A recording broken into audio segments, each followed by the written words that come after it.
Thank you, Lieutenant Colonel. Now, having admitted that you never use the CMS as a method of ballistic analysis, in any of the tests that you were required to do, you only were using the pattern matching as a form which was taking precedence within the forensic science laboratory. Just a quick one on this. Exhibit MM1, page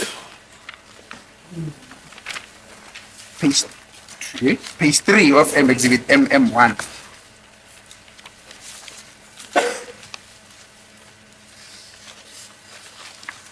Now, what kind of a method is that one? Just a simple answer. What kind of a method is that one? Is it pattern matching or CMS matching? The process is the same. This I'm going to request that this page be demonstrated on the screen so that the accused are able to follow as well. Yes. So, what kind of a method is this that is demonstrated in page 3 of exhibit MM1, which was prepared by you? The process is the same, but the interpretation is done in terms of pattern matching. I'm asking you, is that a pattern? What is demonstrated on the screen there, which is contained on page 3 of exhibit MM1? Is that pattern matching or is it a pattern matching method or a CMS method? These marks must be considered in the spirit of pattern matching. But as I've already demonstrated, the process of looking for the marks is the same. It's only where the counting is involved. No, but you seem to be evading my question. My question is simple. What method is here? I'm not saying to you explain what is contained in here. I'm saying to you, as it is demonstrated on page 3 of exhibit 1, which is also exhibited on the screen there, is that a pattern matching method or a CMS method? I'm not saying explain anything. I know the differences, but what we are saying there, what is it? Is it CMS or pattern matching? It can be interpreted either way. Okay, but what I'm saying is that, what I want to clarify is that the process of looking for marks on the exhibit is one process, is the same. The only difference comes when you consider the marks that you are going to use for an identification. This image can apply for both CMS and for pattern matching. Okay. But for the interpretation of these marks, I'm following pattern matching interpretation. Now, that is in terms of exhibit, in terms of it's TB 8, not so? That is correct. You're basically saying what we're seeing there, all those marks up to 6 on both sides, on the exhibit and the test bullets, all those 6 marks there indicate to you that this is a pattern matching. No, there's no specific image for pattern matching or for CMS. This image can also be used by people who apply CMS. It can also be used by pattern matchers. The interpretation of these marks which are visible on the specimen is based on pattern match. That is the interpretation. So what you're telling this court is that those marks which are numbered from 1 up to 6, your interpretation thereof is that they represent pattern matching. They can be interpreted in pattern matching and on CMS as well. I don't want to argue with you on this point. You said you never used the CMS method in any of the analysis that we have done thus far. How would you then have been in a position to use those marks, those numbers, include them in this exercise, and interpret them to also to say that they may be pattern matching or CMS when you never used CMS? Not the theory of CMS, how it works, but I don't use it. I don't use it. I use pattern matching for interpretation. Thank you. So these striations can be counted in terms of same striations which are visible here. I'm not saying explain, sir. I'm saying to it, I'm satisfied with your answer. So you remember they had to go for lunch. Mnisi had to fake being dizzy because he just couldn't take the back and forth continuous. Okay, he needed a break from that nonsense with cereal. Okay, they went for the lunch break early and then they came back. And then now that they were back,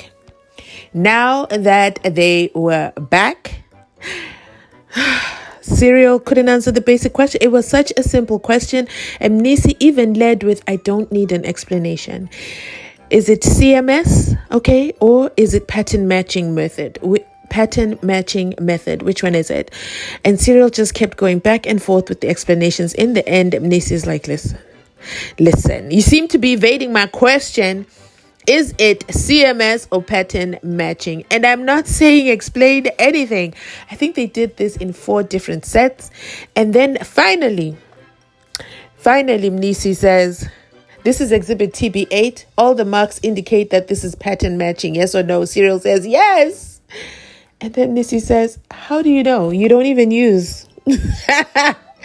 You don't even use CMS. And he says, well, I know how to use it. I just don't use it. I just prefer a pattern matching. And this is where Mnisi loses it now and tells him, listen, you already answered my question. When you hear me say thank you, that's an indication I'm satisfied, we're done. I don't need your explanation. But in Serial's defense, come on now, Mnisi, you already know he's a teacher at heart, as you said. Let me know your thoughts on that back and forth. But let's continue on. I promise this is not going to be long. Thank you.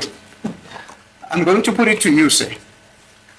Actually, before I come to that point. Now, there's one thing that I want to bring to your attention. So remember we spoke about, you said as per procedure, once an examiner examines and analyzes exhibits and come to a positive finding and they're confirmed by his colleague, that is the end of the story. There's no longer any need for a 3rd or a 4th or a 5th reference. The reason why in this case there had to be a 3rd umpire, a 4th umpire, and a 5th umpire. No, there were actually 4. The 3rd, that is now Feljun, Ntini, and Fenter. The reason why there was a further reference to them, it is because this was not a clear-cut case. It was a borderline case. We object against that proposition. We object to that proposition. It presupposes that these people were approached after Colonel Sereo has done the verification. We submit, my lord, that there's no evidence as to at which stage Colonel Mangena approached them. It can therefore not be accepted that it was after this witness verification. So you're saying there's no foundation for that conclusion? Indeed, my lord. It cannot be put as a fact. Okay. It's my assertion because I'm going to argue on it. And I'm putting it as a fact because this very same witness says, as far as the protocol within forensic science laboratory, once an examiner examined analysis and find a positive matching, he goes to a colleague of his who is reviewing or somebody to confirm his finding. Once that person does that, confirms his finding, that is the end of the story. There is no longer any need to refer the same experiment to a 4th or 5th or 6th. That is his evidence. So I'm putting it to him that specifically in this case, why there was a 3rd reviewer, a 4th reviewer in the name of Mr. Professor Feljun and Mpili. It's because this was not a clear-cut case. It was a borderline case. There's nothing wrong with that. Well, there's everything wrong with that proposition. We have provided them with a statement of the witnesses. It states the date on which they were approached for an opinion, and we know the date on which the verification was done.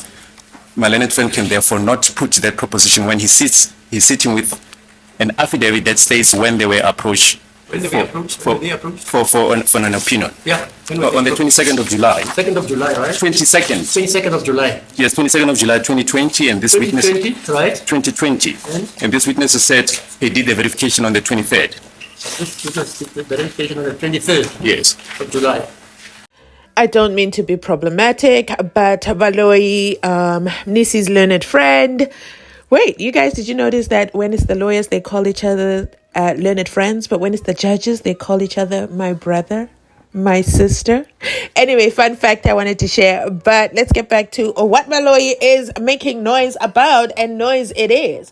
Now, you know what? I want to work with your theory, Baloyi. I have been trying to be open-minded, but every time I try to be open-minded, you're not doing yourself any favors. It's pulling the state down 6 feet. Why? Why do I say that? Come on now, Baloyi. Come on now. Let's be serious for a second.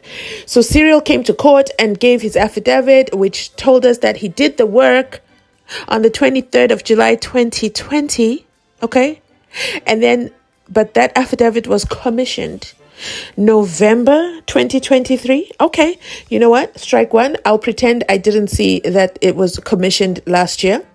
Now, let's go back to what Cyril's been lecturing us, because he has been telling us that once you do the examination of the exhibits, okay, and the crime scene exhibits together with the test bullets, the examiner, okay, the second one, a report, he fills out that sheet and then he does the affidavit. It's a process.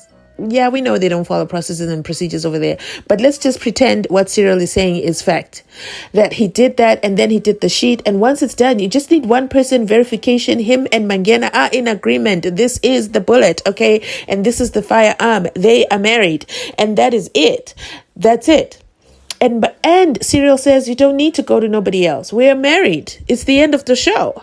Now, guess what, Baloyi? Are you really expecting me to believe you brought affidavits after the fact? We didn't have them before. Remember, it was just word of mouth. Mangena told us about these 3 musketeers, and then all of a sudden the musketeers now have affidavits, and Mangena approached them on the 22nd of July 2020.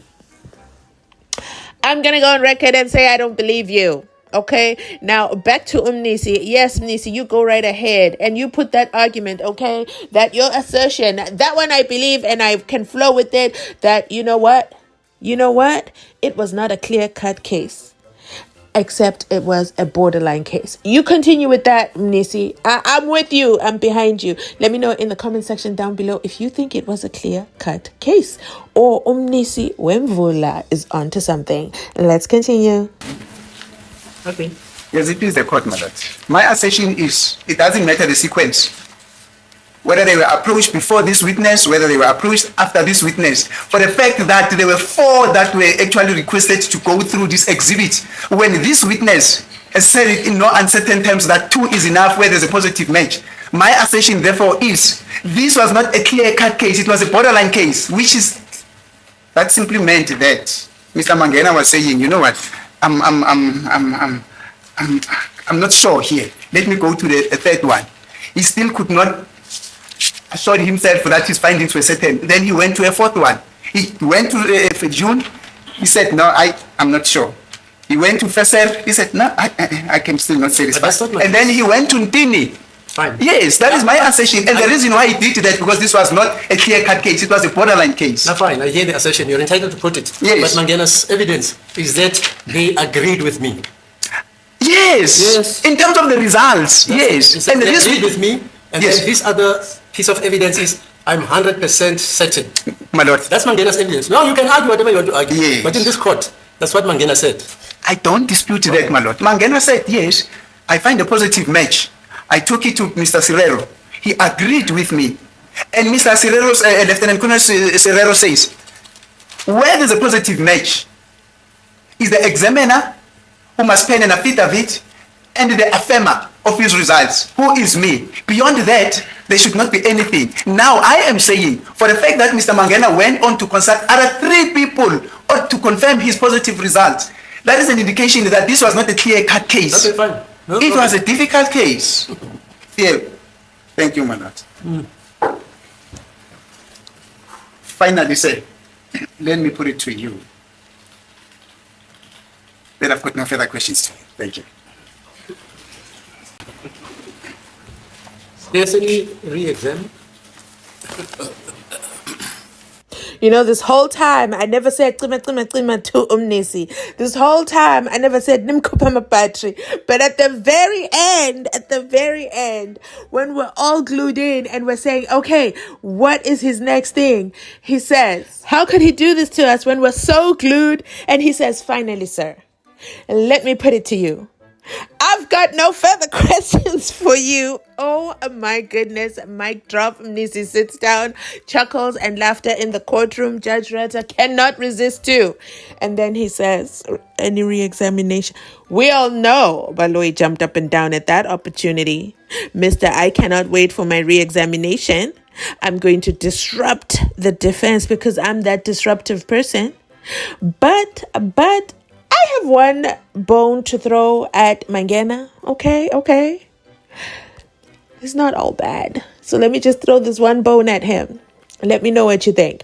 Maybe he was that guy who loves to overkill, okay?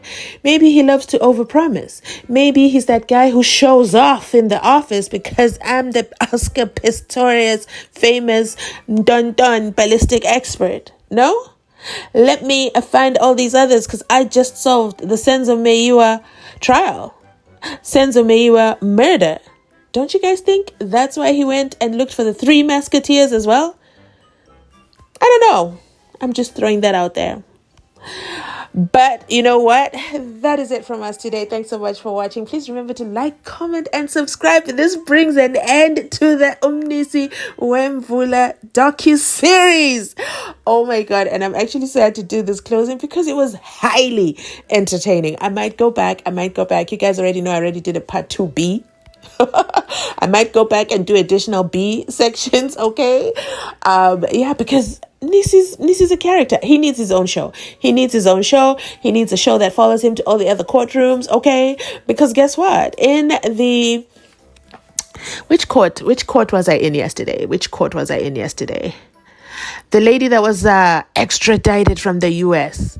I saw the Thabo Bester lawyer in there, the Nandi Pamagudumana lawyer in there, the prosecutor from the prosecutor from the Thabo Bester case, and the judge from the Thabo Bester case. So why can't we see Mnisi when it goes to these lower courts? Okay, I would watch Mnisi in other courts as well. He's quite the character. Okay, let me know your thoughts down below. That is it from me today. Thanks so much for watching. Thank you for supporting this series. It means a lot to me. I saw you guys part 2, part 3, part 4. I saw you guys and I love it for us. Mzansi Unfiltered family. Before I digress, because you know that is a possibility. Thank you so much. A serial is being released back to the Ballistic and Dondoni. Let me know your thoughts, how everything turned out. What was your highlight of everything? Yeah, give me some feedback.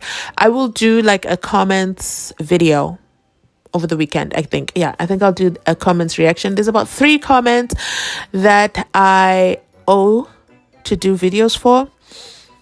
Yeah, and then I'll do also all the other comments as well. Anyway, more videos coming, so make sure you're subscribed. Turn on the notification so you don't miss out. Make sure you also join my other channel, GNU Unfiltered. I'll be posting a lot there. There's a huge surprise coming there. I cannot talk about it yet because I don't like to put all my business out there before it's done, okay? But there's a huge surprise coming there, so make sure you are subscribed on GNU Unfiltered so you do not miss it. Let me link it up here as well. I'll link it somewhere here. If you don't see it, it's in the cards down below, all right? Thank you so much. I appreciate if you're watching from outside the club. You already know. Make your life easy by hitting that subscription button. It makes your life easy. You don't have to comment. I'm okay with that. You can like from time to time, and you can comment even when you don't agree. We don't have to agree in the comment section. We just have to be respectful about it. Thanks so much for watching. I'll catch you definitely on my next upload. I'm Mzansi Unfiltered, checking out. Catch you on my next upload. My lord, that's it. Yeah.